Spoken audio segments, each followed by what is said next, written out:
আন্তর্জাতিক সংস্থা ফিফা জরিমানা করেছে বাফুফের সিনিয়র সহসভাপতি ও সংসদ সদস্য সালাম মুর্শেদীকে। নষ্ট হয়েছে দেশের ভাবমূর্তি। তাই ব্যারিস্টার সুমন প্রশ্ন তুলেছেন, নৈতিক স্খলনের দায় নিয়ে আর সংবাদ সদস্য থাকতে পারেন কিনা সালাম মুর্শেদী। বিস্তারিত অর্ণব রিপোর্টে।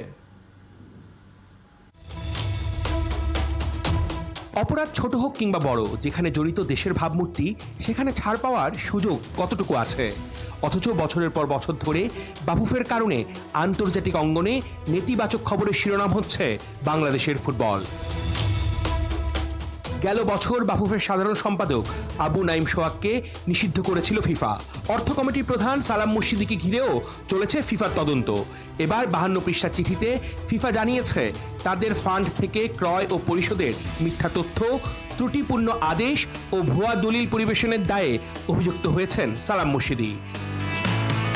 প্রায় 13 লাখ টাকা জরিমানা করেছে ফুটবলের সর্বোচ্চ নিয়ন্ত্রক সংস্থা।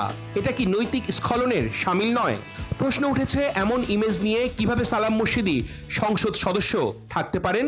এখন আন্তর্জাতিকভাবে একটা স্বীকৃতি পাওয়া গেল যে উনি আন্তর্জাতিকভাবে ও আন্তর্জাতিক সম্প্রদায় মনে করে যে এই যে ফুটবল ফেডারেশন, বাংলাদেশ ফুটবল ফেডারেশনের যে একটা সিন্ডিকেট, ফাইন্যান্সিয়াল কমিটির যে সিন্ডিকেট, তারা যে এই জালিয়াতি করেছেন, টাকা পয়সার তহবিল তসরুপ করেছেন, এটার সাথে উনি বিভিন্ন ফরম্যাটে, হয়তো দায়িত্বহীনতা, বিভিন্নভাবে উনি এটার সাথে জড়িত।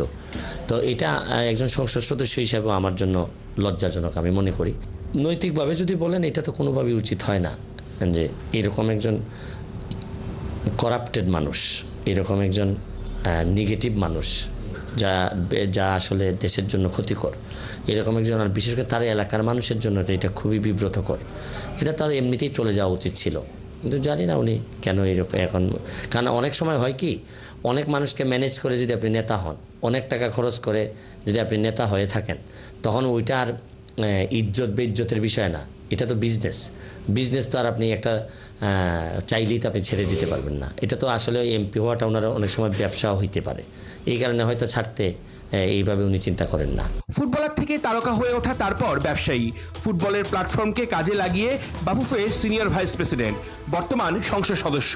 ফিফার এই জরিমানার ঘটনায় বিবৃতি দিয়েছেন সালাম মুর্শেদী। বিবৃতিতে উনি বলেছেন যে ফাইন্যান্স কমিটির যাদের বিরুদ্ধে কাদের বিরুদ্ধে এইরকম দুর্নীতির অভিযোগ আনা হয়েছে, ওনার বিরুদ্ধে দুর্নীতি না, ওনার বিরুদ্ধে দায়িত্ব অবহেলা, এগুলা নিয়ে আসা হয়েছে।